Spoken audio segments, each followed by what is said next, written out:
All right, here we go. Another good one. And this, you tell me, you mentioned Penn State being a public dog. How about this public dog that's coming?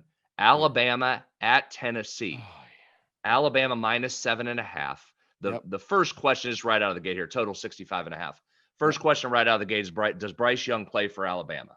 Number one. And we don't know Isn't that as that we the sit here most on Tuesday. important question? Huge, massive question. And I tell you what, there's a lot of starting quarterbacks that are in question this week. This Yeah. one's huge. I mean, Milroe is unbelievably athletic. The backup for Alabama, when he takes off running, man, that is fun to watch. That's a dude that can get after it. But He looks turnover like a issues, running back playing he quarterback. does. I mean, and he's a big dude. Almost looks like Derrick Henry back there running the ball He for him. does a little bit. Fantastic. But fumble problems kept A&M in that game last week when A&M's offense had no business being anywhere near that game. So turnovers, not throwing it as well. Bryce Young is obviously critical to this handicap, but doesn't this line tell you they think that Bryce Young is playing? I mean, this is closer to a field goal game on a line if Bryce Young is not playing, number You one. would think so, but it can't be because you will not take a single bet on Tennessee if it's less than a touchdown. So you got to put it over a touchdown to get the Tennessee money. And waiting for the other shoe to drop. Is he going to play or not? Is he going to play or not? So what's it go to if he plays then? I mean, it's not going to 10 or you won't get any Alabama money, will you? You I don't mean, I know have it's to go to Alabama. 10. That's you've done the job as the book to get the Tennessee money now at 7.5. This is the line, yes, with him playing. All right. If he doesn't play, I mean, you might drop it below 7. You might, but he's playing. I don't know how healthy he is. Them in the first half. Is this when they get caught? Let's just get it out there. Can Tennessee win this football game? Yeah. Most Yeah, definitely. that place is going to be bonkers. This offense is rolling here. So here's the main matchup. Now, so a couple things working against Tennessee. One, just history. 15 straight losses to Alabama. 13 of them, 13 to 15 by 2 touchdowns or more.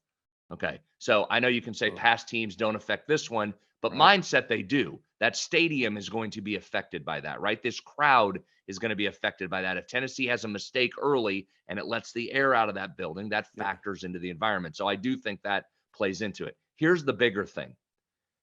Tennessee's offensive line has not pass blocked well. It's struggled in its pass blocking protection. Okay. It has just a 60 pass blocking grade from Pro Football Focus. Scale of 0 to 100, it's a 60. The offense has been very good. Hooker's been outstanding. They only have a 60 pass blocking grade. Did you watch Will Anderson against Texas A&M? My man had 11 pressures by himself, Dave. 11 pressures by one dude. He's literally going to be in the backfield every play. He's a wrecking ball in there. He is an absolute wrecking ball. Now, I know Tennessee's going to get it out quick. Hooker can get on the move and throw it. I mean, they'll do some things to counter that. But that Alabama defense at times was absolutely smothering. I get that Tennessee's a different offense than A&M. It's worlds different. I get that. But that would concern me. How is Tennessee blocking that Alabama front seven if they bring some pressure? That will be the key. If they can handle that, then you like Tennessee here. I think I would. The total in this SEC matchup, and you SEC people got to stop talking about being good defensively. The total 65.5. 65.5. They may score 100 in this game. Who's stopping who? Is either team stop? I mean, Tennessee's offense, dare I say, are they a top 10 in the country? They can score. I don't know Here's what the their only rankings are, but I agree, but let me give you this. So go back to that pass blocking thing. Let's keep going on that theme for a second. When they played Pitt, who has a pretty good pass rush. It's not Alabama's, but it's got a pretty good front. Yeah. Tennessee won the game, but it was only 34-27. They played Florida. They had a 41 pass blocking grade against Florida, won that one 38-33. When they played LSU, 52 pass blocking grade, although that was an easy win, 40-14. It would seem to me Alabama's going to create some defensive problems for this Tennessee offense here. 65 is a big total. So you're asking who's going to stop who? I think if anybody's going to stop anybody, Alabama's going to create some stops on some drives for Tennessee. Can Tennessee get to 40 on Alabama? Go look at the games. Alabama, I mean, gave up points. Would they win last week? Would they give up 20 to Texas? Yeah, but those were a lot of short fields with the backup quarterback turning it over a ton. Right. Arkansas scored a lot of points on them. At Arkansas, I don't know. I think Tennessee's going to be able to score. I just don't think, I mean, enough like to get to the total. With 65.5, we got to get 24 points. Can Tennessee get 24 points? I think so.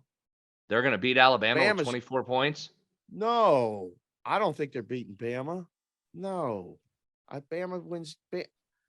Bama is going to run and run and run and run some more, break off big runs. They're going to score 38 points. Tennessee's got to win this thing like 41-38 in overtime or something.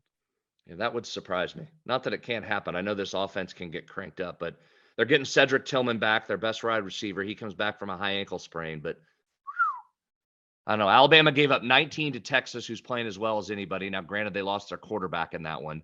And then you're right, 26 and 20. And that 20 from A&M, I mean, those are gifts. A&M should have had 7.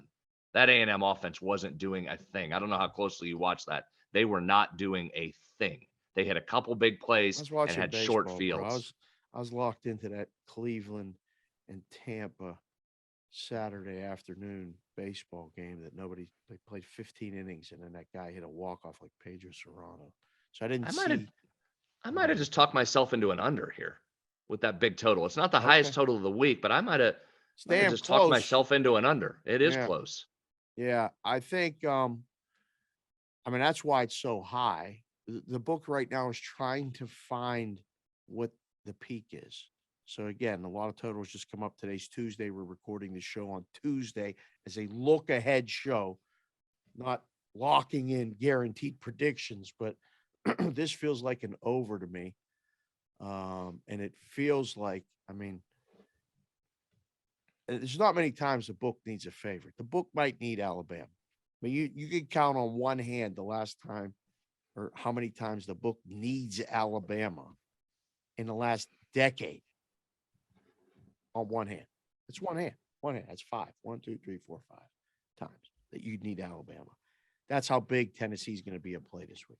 Yeah, so. I agree. Maybe I'm undervaluing Tennessee. I think I like Alabama here. I'd like some Tennessee money to come in and get under 7 if I can, or right at 7. Well, and I think I'm under. Moved to 7 and probably going to sit there. The danger about moving to 7 this early in the week is that once you get there, it's the only number that you hesitate moving off of because you might get middled.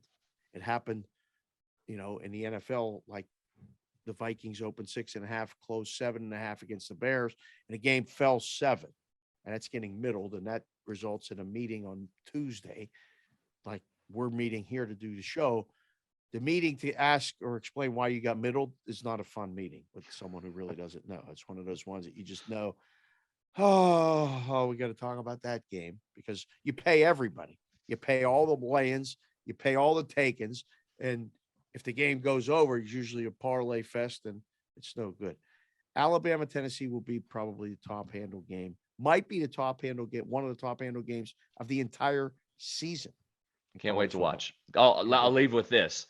If Tennessee can win this game, hello, Hendon Hooker for a Heisman. I mean, he will be right smack in the middle of that conversation. He's already getting some looks. He's been fantastic. 10 touchdowns, no INTs. So watch Hooker if Tennessee wins, shoots up the Heisman charts here. All right.